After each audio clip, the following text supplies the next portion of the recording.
I want to talk Oklahoma now. Okay. I said this on one of the other episodes we did. Oklahoma to me is the most interesting team in the country. And I don't even think it's close. I really don't. So that Oklahoma LSU game for us is going to be very special because I think LSU is super fascinating. Yeah. Both are. Oklahoma. The team went 6-7 last year if you count the bowl loss. The over-under this year is 6.5. They struggled in year one in their new membership in the SEC. It was 6-6 regular season. It was 2-6 in conference. It's about to be year 4 now for Brent Venables. And if you go back, walk back through the offseason, it seems pretty clear that Brent Venables understands the stakes at this point. Definitely. Very aggressive in the portal, very proactive in trying to fix the offense. To which I say, a brand new bombshell is entering the villa. There are three, if you want to really widen the aperture here. But the two biggest names to know, John Mateer, Ben Arbuckle. Ben, don't call me Eric Arbuckle. Yeah. Both of whom come down from Wazoo. Mateer wasn't technically the top quarterback in the transfer portal. Okay. Who was? Most interesting, Who was number one? I think it was Nico. Oh, okay. I think it was Nico and then Carson Beck, at least per 24/7. But then John Mateer was third. Either way, it doesn't matter. Might be the most interesting of all those names. Definitely a little bit of Baker Mayfield in his game. Sure. A really, really gifted runner. He would have been Oklahoma's leading rusher last season for what it's worth. Ben Arbuckle was his offensive coordinator in Pullman. Before that, Ben Arbuckle was at Western Kentucky, where he did wonders with Bailey Zappi. This was a very super aggressive hire by Brent Venables. Arbuckle is young. He has a track record. He makes offenses better almost immediately by installing his version of the air raid. That's just his deal. So he's going to play with tempo. He's going to try to stretch the field. It should be a different offense, Dan. Full stop. Agree. Yeah. Very excited to see if you can plug and play a coordinator quarterback combo from a smaller place, but Wazoo obviously is of power conference caliber and has been for quite some time. If you can plug and play that, like, I guess, sort of Vandy did last year, but expectations long-term are just always going to be considerably higher at Oklahoma than they are at Vanderbilt, all due respect. So this is going to be super fascinating. You're right to be fascinated by Oklahoma. To me, watching Oklahoma last year, it wasn't a simply, this quarterback isn't talented enough, although that case can be made. It was, this offense wasn't built for success in any conference, let alone the SEC. That from the ground up, from the offensive line, from receivers to running backs to quarterback, Oklahoma's a very strange place to have a warm body problem. There's a lot of schools who have warm body problems, but a lot of these schools that we're previewing, when you look at the rosters, when you look at the recruiting, you're like, I don't know who's going to be the guy here, but they've recruited very well, and they're going to figure it out whether or not it's this transfer or this redshirt freshman or redshirt sophomore or something like that. Oklahoma should be that kind of place, and last year it was a warm body search on offense for Oklahoma. And it was, 3 years ago as well, with the Dylan Gabriel year in between. So my question is, yes, the Arbuckle hire, bringing in John Mateer. We'll see on Jaden Ott. He missed some time last year. We'll see on receiver. We'll see on offensive line. I just don't want to be having this conversation next year about Oklahoma having a warm body issue along the offensive line. If we're having this conversation again next year, it might be without Brent Venables. Right. I have 4 burning questions. Okay. That all relate to the Mateer Arbuckle thing. Okay. And how I think they fit in with the personnel on offense, the warm body thing, right? So, number 1, great season. By the way, shout out warm bodies. What's better than a warm body? Continue. The best. Yeah. Great season last year for John Mateer. Over 3,100 yards passing, 800 on the ground.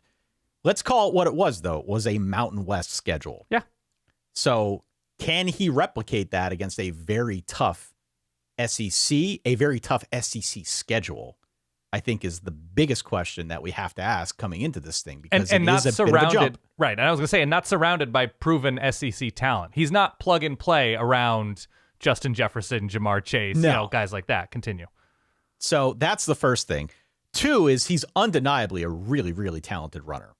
He makes guys miss, Dan. I don't know if you've watched the it's tape of great. John Mateer. I have. He's fun. He's not always the most accurate passer. He has a tendency to hold on to the ball too long. This was a bad line last year, to your point. They were nicked up. They also had a 13% sack rate, which is not good. Now, Oklahoma fans are going to listen to this and they're going to say, well, everybody was hurt. Of course the number was high. Yes, of course. Granted, I'm with you. They got to get better there. They still have Bill Bedenbaugh, their noted offensive line coach, who has been very productive. It just did not work out last season. If he can't improve this unit, there's a real problem, and it might be completely separate from John Mateer, from Jade Knott, from Ben Arbuckle, but they got to get better up front. I think they will. I don't think they can get worse, but that's something else to watch, and I think that's got to be another big question about this offense. Number 3, receivers. Do they have the receivers to run this kind of passing game? TBD. What do you think? I mean, they were banged up out wide last year. I don't think Deion they were Burks healthy. missed a bunch of time. I don't think they were healthy the whole year through, which didn't help. They've recruited receiver okay. They have some blue chips, younger blue chips, who are working themselves into the rotation more and more, or have worked in. I'm not confident, but I'm willing to be surprised. I just don't see a ton of star power out wide. It doesn't mean it can't work. Doesn't mean it won't be better. I think it has to be better. Yeah. But I think fair to ask the question. And then the fourth thing is Jade Knott, who we alluded to and mentioned in passing. But Jade Knott would be the third name. I'm not going to play the sound again. Yeah, that I think had some big games. Yeah. Can be a bombshell with this offense.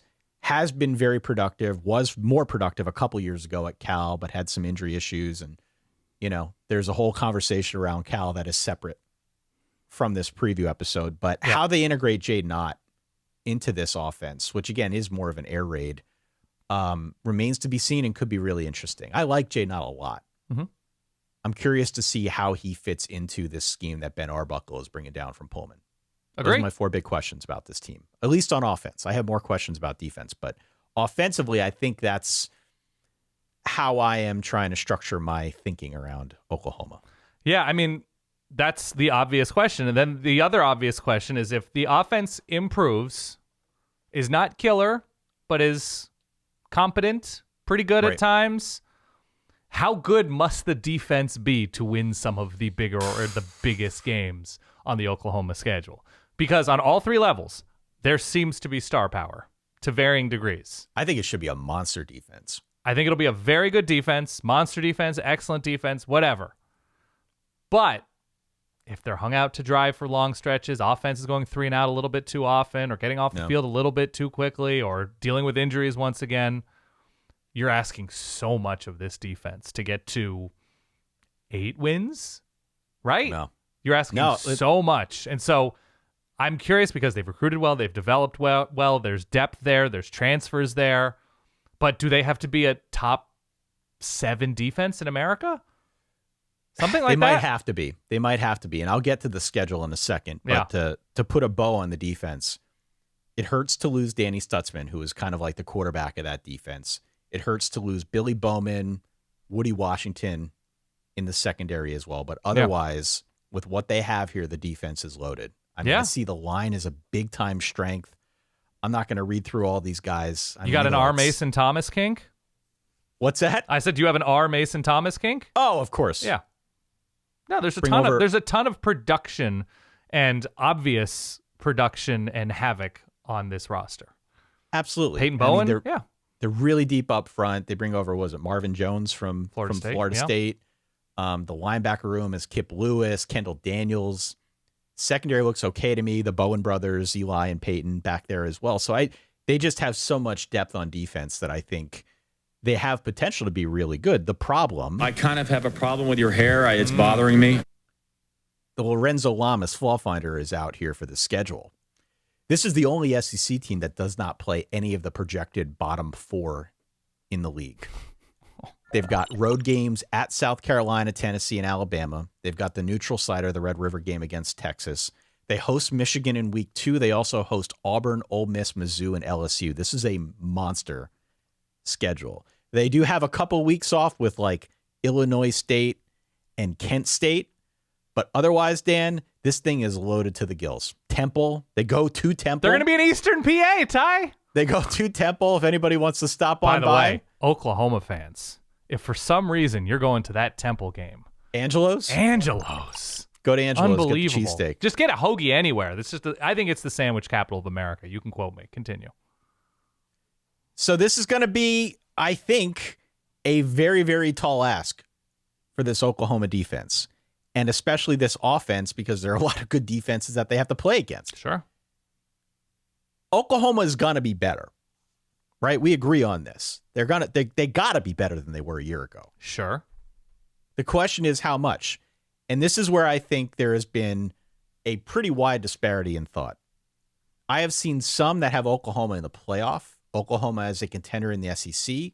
I have seen others that have them at or near the bottom tier of the conference, not because they're not better, but because of the schedule that I just read off. Right.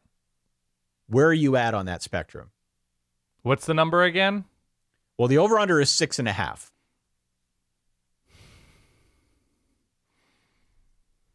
I think I'm going over. I don't know how dramatically. It could be barely. I think it's a 7, maybe 8 win team if everything clicks. Okay, so I'm TBD on the head coach element of it all. But yes, that's fair. If I am going to stick with my credo of quarterback and defense, I understand the offensive line and health issues from last year. I understand that there may not be obvious star power at receiver right now as we record this in early August. But if I'm going to stick to Mateer and a top national, one of the best defenses in America, then I think they can win 7 or 8 games, no matter the schedule. If that's what your starting point is, quality quarterback, very good defense, and you assume health for everybody until shown otherwise, if Oklahoma is a top 5 defense in America, right, they can win 10 games. The offense just has to hold up its end of the bargain. The offense doesn't need to be amazing. But if the offense isn't amazing, doesn't matter. They're going to win games. I'm in that 7-8 range with them. I've got them 8th in the conference. 8th in the conference, yeah. But they're in that X factor tier because Oklahoma, like Florida, like a few of the other teams that we've discussed here, just given their proximity to the influencers in the SEC. Sure. With all the ammo on this schedule, you pull off 1, you pull off 2 upsets, it changes the entire complexion of the conference. So I agree. Oklahoma is nothing if not interesting. That's why I said at the very top of this, they are the most interesting team in the country, given the stakes, given what they brought in, given the schedule, the conference that they play in. Yeah. You know, you're doing it wrong if you're not at least a little bit interested in what the Sooners do this year. It's also kind of funny we're 8 months removed from using the word Oklahoma as a pejorative when talking about the playoff. Where you're just like, this is this incredible, historic, elite program. And in the conversation in December about Alabama, it's like, and you lost to Oklahoma. Yeah. Oklahoma. This year's Oklahoma. How embarrassing for you that you lost to, look around, don't say it too loudly, Oklahoma. So, but they have an opportunity to change that, which is great.